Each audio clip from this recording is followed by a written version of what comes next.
Hi, this is Governor Asa Hutchinson. Everyone deserves an opportunity to engage in healthy, active lifestyles. As governor, I support initiatives that are helping Arkansas become a healthier state. A healthy Arkansas lowers medical costs, attracts industry, and more importantly, improves the quality of life for all of us. The first step in achieving a healthy, active Arkansas begins with knowledge and continues with personal responsibility.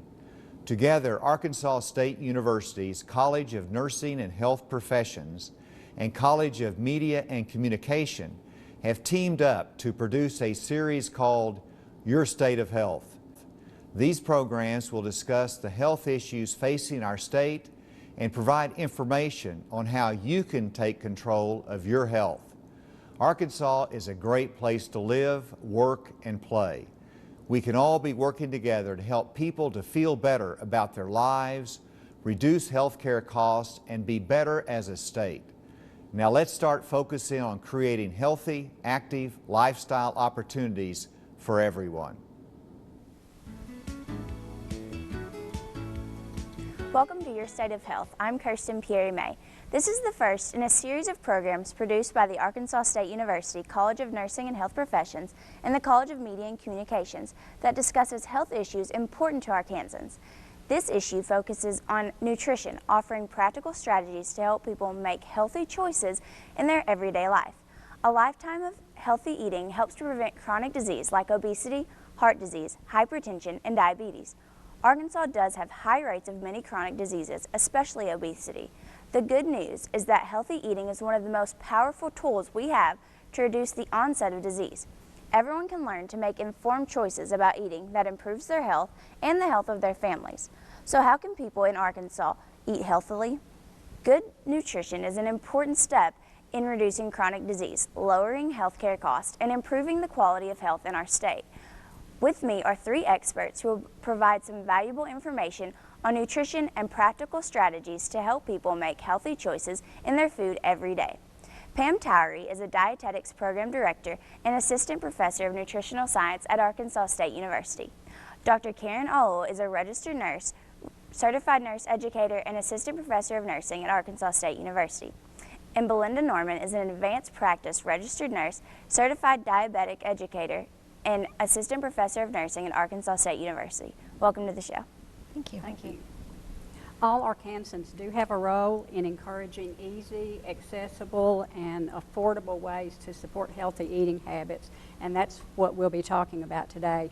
Some of this begins at home, where you and your family can make small changes, so we do emphasize small changes in meals, snacks, and beverages to find what works for each person and what will work as far as family schedules allow. Schools have a big role too. They're encouraging children to not only to be active but to make healthy choices, maybe to get involved in gardens at home, and certainly in providing healthy food for meals and snacks there. It can move then to work sites as employers provide healthier choices in vending machines, in the cafeteria, and also as they emphasize good health for their employees just to reduce missed work time. And what they might offer in the cafeteria can be healthy too. It also moves to the communities who can encourage gardens, healthy activities and foods for everyone involved. Part of that is encouraging farmers markets too, and so we do talk about the advantages of farm to table. And then the food retail outlets that are all around have a role too, and we do see that they're offering healthier choices, so we need to support those and use those to kind of blend in with our busy schedule so that we can keep on eating healthy. And we're going to start by talking about the BMI, and Dr. Karen, you're going to explain to us what exactly a BMI is and how it's calculated. Well, BMI stands for Body Mass Index, and it's calculated based on a person's height and weight. So there's a number that's obtained, and the number, if it's a normal weight, it's between 18.5 and 25. If it's less than 18.5, that person might be labeled as underweight. If it's over 25, so it's 25 to 29.9, that's a sign of overweight, or if it's higher than 30, that's an indication of obesity. So this BMI is calculated through a BMI calculator, through a table. It can be obtained online. There's a lot of different charts used to find what one's BMI is. And why is it important to make sure you know what your BMI is? BMI is important because it's an indicator of body fat for most people, and it can be used as a screening tool to identify if the adult is at a healthy weight or not. Okay, and of course getting a good BMI, a lot of that starts with changing your eating style to healthier. So Pam, what is a healthy eating pattern? You know, there's not just one pattern that works for everyone. There are many different ways to eat healthily. Most of us make healthier choices by thinking, what do we prefer to eat? What are our favorite foods? What are our family traditions? Culture plays a role in that as well. So there's not one pattern. I think what we do is look at an eating pattern that's an appropriate level to meet our nutrition needs and to meet our calorie needs. So we do talk about a healthy eating pattern throughout our whole lifestyle. And what foods are genuinely a part of a healthy diet? We can look at my plate right here to show what foods we want to include on a regular basis. So I think most of us would identify with the plate icon just because we generally eat on a plate. So that does show the food groups that we need on a regular basis. For example, out of the fruit group, there are many choices that we can make every day. We do encourage whole fruit rather than fruit juice, just because those are going to provide fiber. The fruit juice we can drink in a hurry and not be satisfied. So the whole fruits do encourage some chewing, and they add some fiber to our diet. The vegetables that you see there, and you also see a basket in front of us that has lots of colorful vegetables. So there are many choices within each of these groups. There's red, orange vegetables, there's green, there's purple, there's white. So if you don't like one vegetable, there are plenty of others that you can choose. So for most people, fruits and vegetables may be the two groups that they don't get very many on a regular basis. You see the grains group.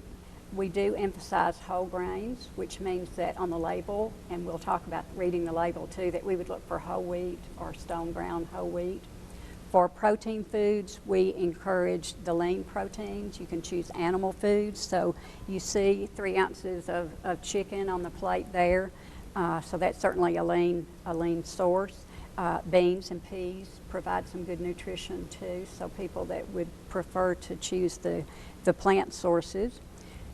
Dairy foods provide some important calcium and vitamin D for us, and so we can choose low-fat or fat-free milk, yogurt, and cheeses. So actually there's a variety of foods in each of those groups that we can choose.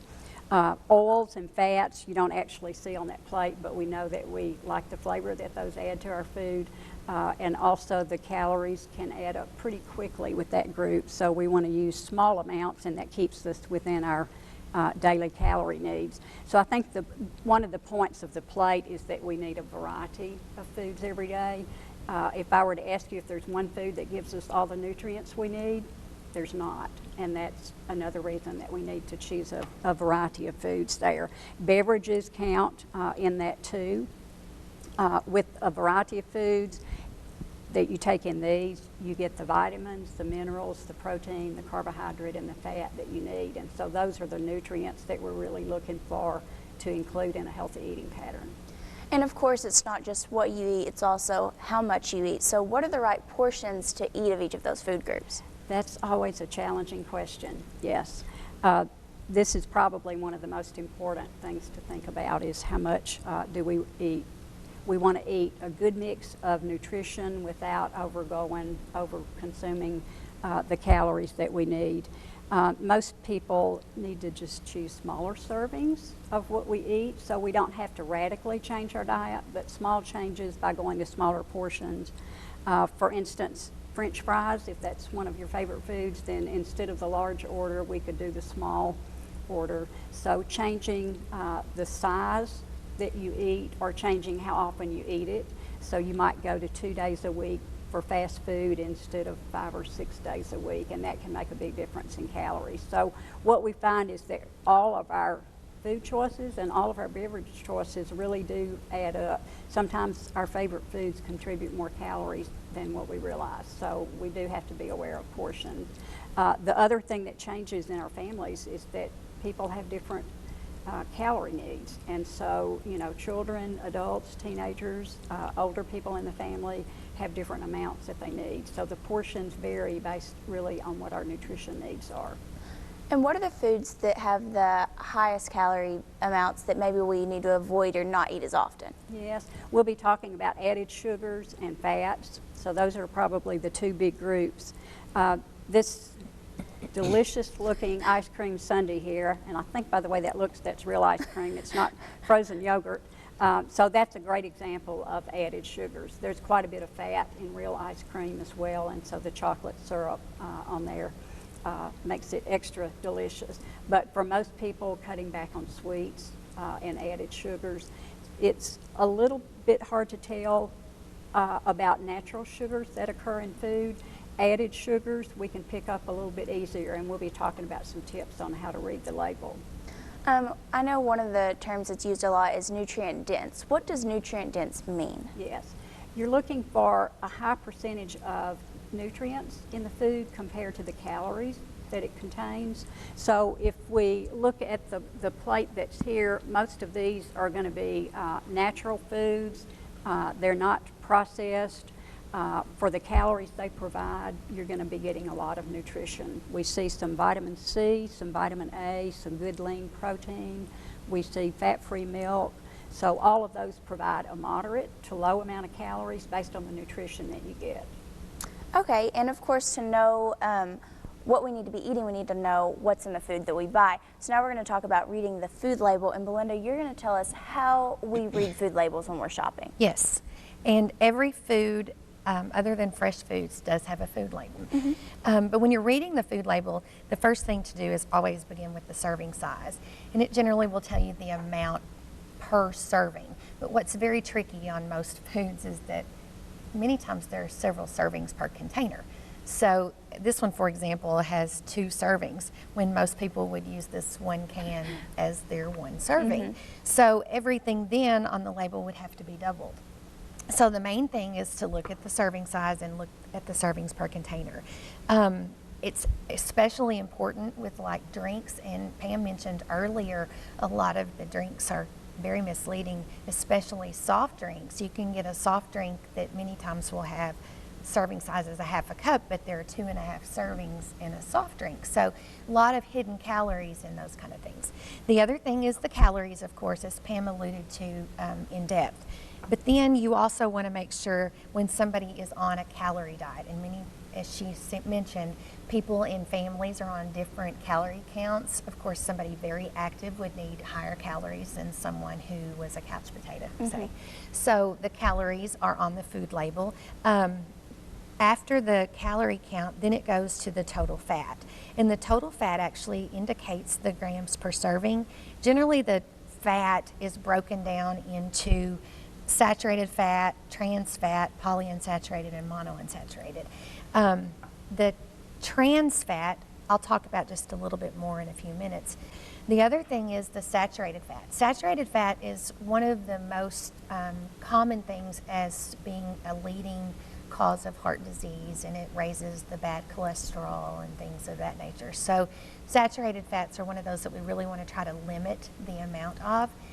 The better fat, if you will, is the monounsaturated fat or unsaturated fat. So if we can look at a label and compare the fats and get more of the monounsaturated than we do the saturated or the trans fat, then that's probably a healthier choice. Then the trans fats are actually either naturally occurring or artificial. The naturally occurring are the ones that occur in animals, and then the artificial are the ones that are actually put in there. The reason that they're put in there, they're very inexpensive, but they add flavor to the foods. So you'll see a lot of places that would add trans fat to add flavor and give it texture. They have been actually taking some of that stuff out of the foods, thankfully. Our U.S. government is really backing that. After the fat comes the cholesterol. Of course, if anybody is watching their cholesterol levels, we really need to pay attention to that. Then comes the sodium, and we probably eat well over the amount of sodium that we need in our nation. Probably about 3,000 to 3,500 milligrams of sodium a day, and that's a lot. Most people with heart disease need less than 2,000 milligrams of sodium a day. Then we come to the total carbohydrates, and Pam mentioned hidden sugars. Total carbohydrates actually tell us anything in a food that's going to convert to sugar. So it's going to tell us fiber, it'll tell us sugar, and then there's usually a portion that says other carbohydrates. So your fiber is the healthier, slower to break down sugar, and then the sugar would be your faster absorbing sugars, so they're going to turn into energy much quicker. The other carbohydrates would usually be things like complex carbohydrates, which would be a little slower to absorb. So a little bit better, but if you're wanting to really know how much sugar, rather than looking at just the sugar on the label, you want to look at the total carbohydrates that's there. The other thing is when you're looking at the small print at the bottom of the label, anything that ends in OSE, such as fructose or sucrose or lactose, maltose, those are hidden sugars. So you want to watch those as well. And then the protein is very important. Protein, of course, we know adds muscle and also supplies us with extra energy too. So that's really what we need to be looking for, cutting down as much as we can on fats and extra calories. So I know you talked about it some, but are foods that are labeled no trans fat, is that good for me in terms of nutrition? Well, it is much better because the trans fats are actually what can lead to heart disease and cholesterol. They can elevate the LDL, which is the bad cholesterol. So we want to try to limit as much trans fat as possible. Okay. And of course we need to go get these foods, and many people think that healthy eating has to be really expensive, but we're going to talk about how you can eat on a budget. So Dr. Karen, what are some best things to keep in mind when you're shopping for healthy foods but don't have the luxury of a lot of money to spend? Well, eating on a budget can be divided into the 3 P's. The first one is plan, the second is purchase, and the third is prepare. So before you even go shopping to eat healthy on a budget, you need to plan ahead. And by planning, that means you should plan for the meals that you're going to make for the week and the amount of money that you have to spend. So you need to know what your budget is before you go shopping. Then once you go shopping, you would go with a list in hand, and do not go on an empty stomach because you'll want to buy more, and then you won't stick to your budget if you're hungry when you go shopping. You should check for sales and coupons in the store that you're shopping at, and also find out if the place you're shopping has a loyalty card, at the grocery store. So that's all in the planning phase. So once you actually get to the store, then it's the purchase part. And this can be the very tempting part because you might buy things that you really shouldn't buy that maybe aren't so healthy and cost more money. So in the purchase, you want to stick to your grocery list. Stay out of the aisles that don't contain items on your list. One helpful tip is to buy store brands. They can be cheaper and just of equal quality as the name brand items. Some other tips on the purchasing. Find and compare prices on the shelves to get the best price. So you really need to be smart when you're actually in the store shopping. You want to choose fresh fruits and vegetables in season, and buy canned vegetables with less salt because those will be healthier as well as cost less. Other things you would like to look for would be things that are not convenient. So if you buy pre-cut fruits and vegetables, things like that, they're going to cost more money. So in order to save money, you would buy things that you would have to actually spend doing a little more prep time on. So when you're in the store shopping, stick to your list and follow those tips. And then once you actually do the purchase, then you can prepare after shopping.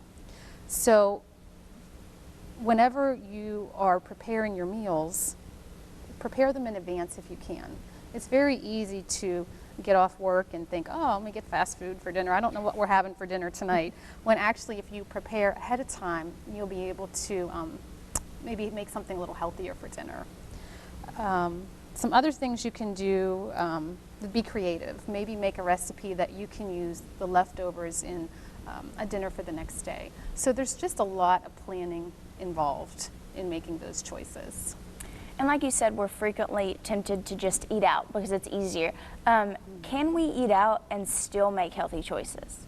You can. You can eat out and make healthy choices. Some things to look for is look at what you're eating and what you're drinking.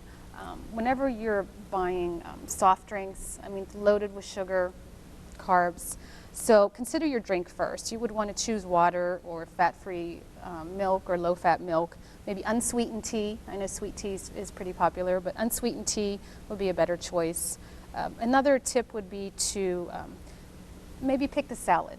Pick the salad option, and don't get the dressing right on top of it, but ask for a little side of dressing so that you're not dousing your salad in all this dressing, which is high fat, and pick the low-fat dressing. Some other tips, maybe share a main dish. The portion sizes when you eat out are usually very large.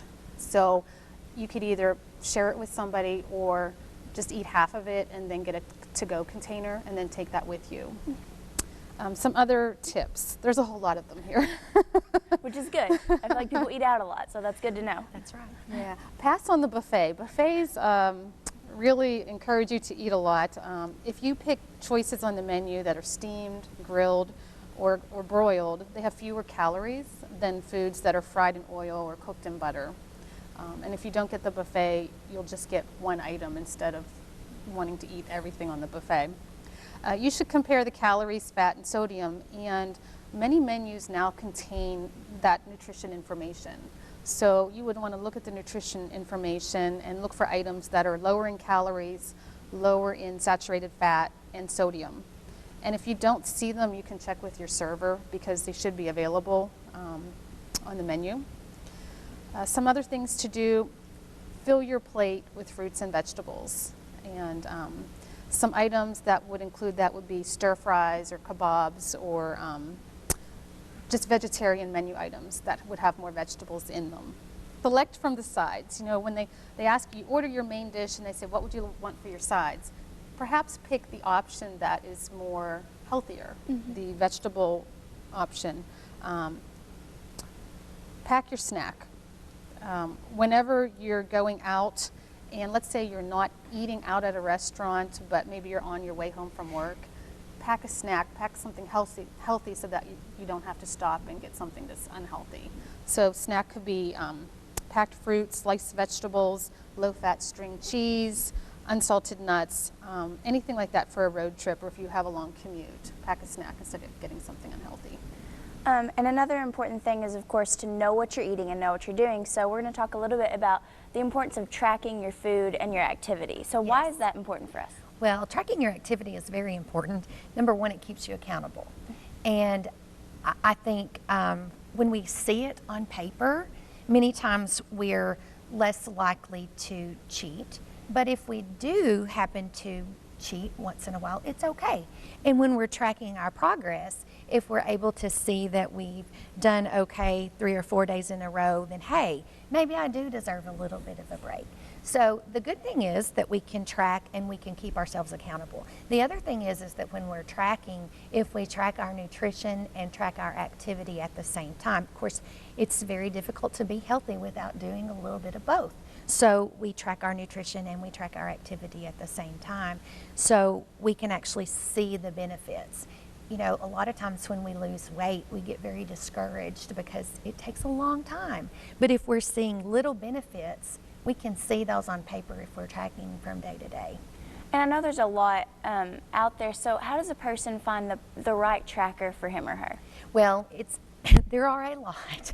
And I would suggest, number one, search the internet if at all possible. There are a lot of government websites too.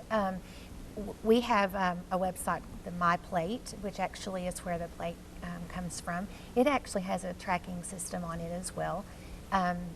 most of the diabetes and nutrition websites have trackers on there, and they actually have somebody that will communicate back and forth with you as well. But as I said, I think the accountability is the number one thing and the reason that we track, so that somebody is being accountable, whether we're being accountable to ourselves or being accountable to somebody on the other end of a computer. Mm-hmm. And like you said, there's resources out there on the internet, especially that you can use to work on your health. Pam is going to tell us a little bit about the Choose My Plate. Right. Choose My Plate is really the government website that you're seeing the icon here for the plate. And also the Dietary Guidelines for Americans just came out in late 2015. So choosemyplate.gov is a wonderful resource. It is internet-based, and I realize not everybody has access to the internet, but that's a great resource. You can track your food intake. You can get all kinds of healthy tips that are very user-friendly. So that's a great resource. I would suggest starting with choosemyplate.gov. And what are some other resources for those who don't have internet access? Yes, checking out your local library. The computers are available there, and that would be worth your time, I think, to go to My Plate anyway. Also, Arkansas Health, www.healthy.arkansas.gov is a website, and that's the Arkansas Department of Health. That's good. And then cdc.gov is it's a site that has a wealth of resources. So there are plenty of those kinds of things available. So check them out, find out what might work for you or what might benefit you. Okay. Well, we have a lot of valuable information that we've gotten today. Thank you all for coming and talking to me, and thank you all for watching. Until next time, I'm Kirsten Pierre-May.